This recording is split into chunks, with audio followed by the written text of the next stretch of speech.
children really do have something to sing about.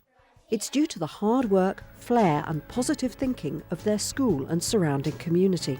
After an Ofsted inspection flagged up lack of space as a concern, Lanlivery Primary in Cornwall realised it must do something to improve conditions for its reception and Key Stage 1 pupils.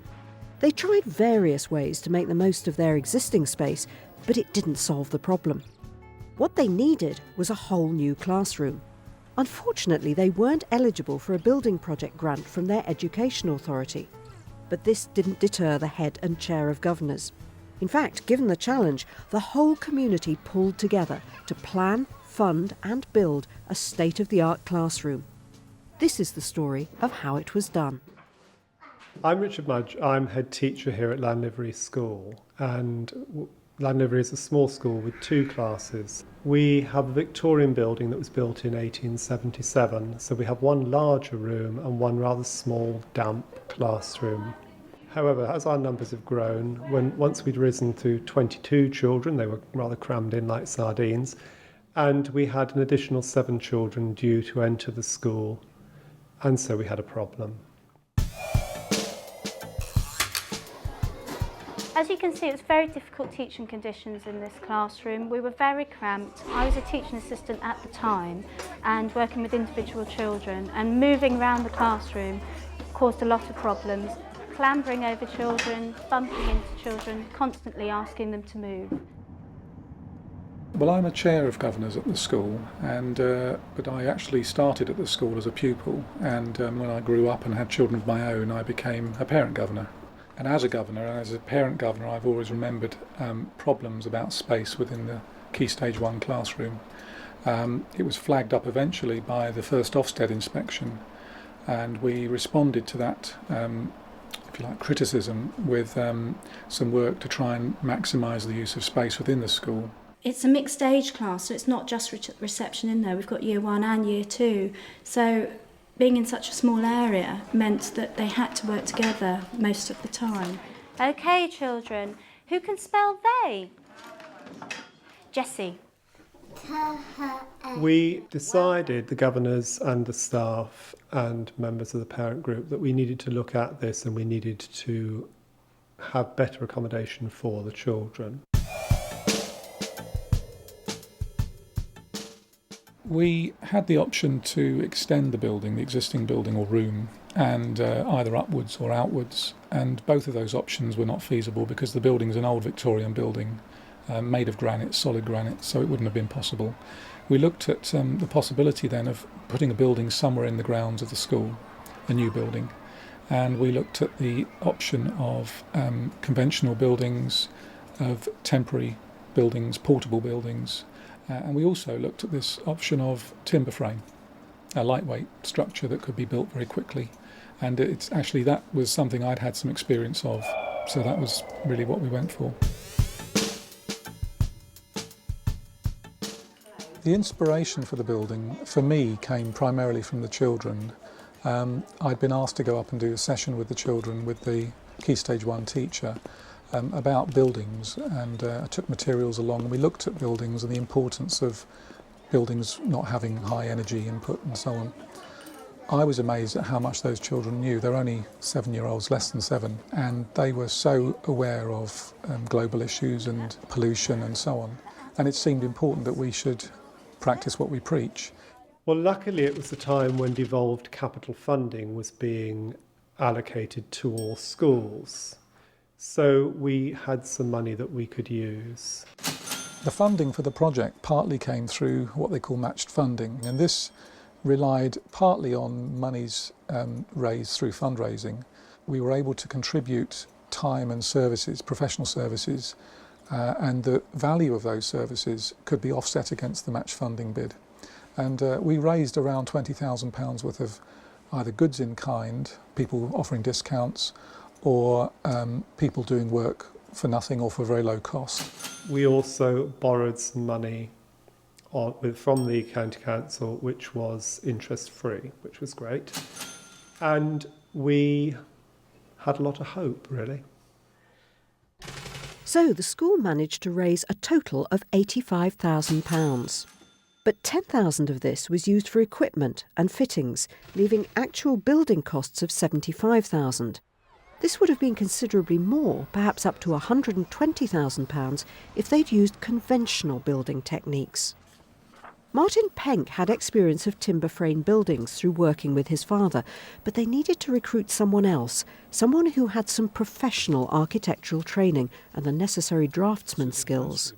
When we were discussing it as a governing body about, right, what we need is someone who knows something about architecture, and what a pity we don't have a governor or parent or a member of the community who does, I said, oh, well, I know someone who might be interested to come and talk to us. And that really is how the relationship with Nathan started. I got involved with the project through the head teacher, Richard Mudge. He came up to me and said that there was a need for a new building or some new accommodation for the school, and requested if I would be interested in getting involved in designing this new project. We kept the cost down by almost costing every decision we made about the building. We would try and run an estimate on how much material we'd need, how much it would be to put it in, labour costs, and we kept a kind of a running total of that cost.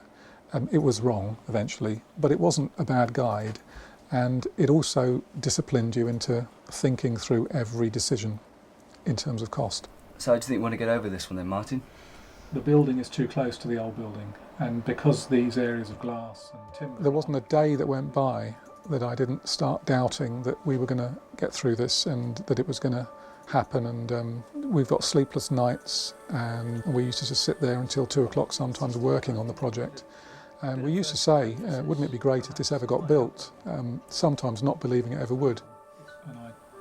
It took 11 months of mostly unpaid hard work, but at last they felt ready to submit the plans.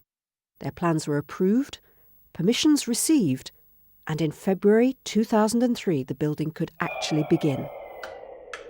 In order to keep the costs to a minimum, the whole community rallied round. Parents, friends and governors all lent a hand. Even the children were involved, keeping diaries of the work going on around them. Then the huge digger that looked like a giant orange monster started to dig. When they all went together, the din was so horrible that we put our hands over our ears and hoped it would stop soon. I helped in various ways, from helping to move timber for the frames, to painting ceilings and walls, to lifting turf to put on the roof, wheelbarrowing gravel, making cups of tea, cakes, anything.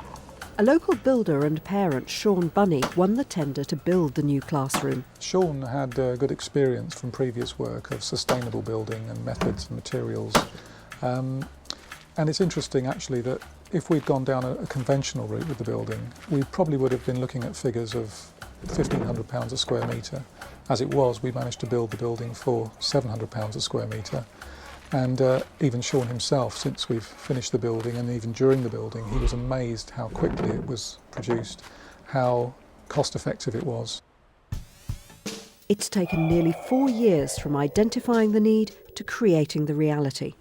The Victorian building links effortlessly to its new timber sister, and the children love it.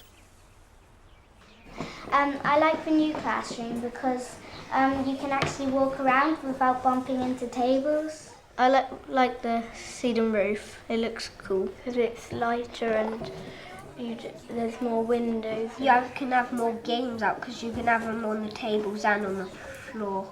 The children really enjoyed the space in this classroom and having room to move and being able to get up out of their seats just to come and speak to either myself or another member of staff or another child, and not having to keep the noise down. They also really enjoy the decking, and during wet playtimes they can go out there. They don't have to be restricted to their own classroom all the time. They quite like having their own cloakroom. We had to share with the juniors before, and they do enjoy having their own space. That I think they feel quite special. I think for me, one of the very strong aspects of having built this building is that we have used, as much as possible, a degree of sustainability. We've used local materials, we've used local people, we have considered natural materials, that are not going to be damaging to the environment. The original decision was to use a green roof and plant grass, and we had all kinds of discussions about this from a health and safety angle and maintenance angle. Very interesting governors' meetings where we were thinking about having goats grazing on the roof and guinea pigs, and then we were talking about the buzzards eating the guinea pigs, and so we kind of thought we'll go for something that needs less maintenance, and the product sedum is now widely used for roofs. Sedum is a small succulent, small plant, and it's very tolerant of varying conditions, so if it gets dry it doesn't matter, it survives. If it gets wet it drains okay. The icing on the cake has been that this distinctive timber frame classroom has won the building equivalent of an Oscar. The Lanlivery team won the Royal Institute of Chartered Surveyors 2004 Sustainability Award. But most importantly, the children who use it really feel at home there. I think it's been wonderful for the governors and the staff and the community in a wider context, because it's something that we've all done together and which everyone can feel proud of. News of the award-winning classroom travelled far and wide. One thing just led to another. We've had a great deal of praise, visitors who come love to see it, and lots of people have gone away saying, oh, I'd like one of those at my school, this might solve my problems, or oh, I just want one anyway. It then led to several inquiries as to whether I could do more of the same. I then spoke to my colleague Nathan. I said, look, we've got a lot of work on potentially here, and so we decided to go it alone and set up a company. Now that the hard work and building are over, just what were the most challenging aspects of going it alone? The hardest thing, I think, is having the conviction, maintaining the conviction that you can do it. We didn't exactly have a great deal of support from the county. And for that, I don't think that was a criticism of them. I don't think they were very anxious themselves that we were spending money, and the people that were spending the money and the people that were making the decisions had very little experience.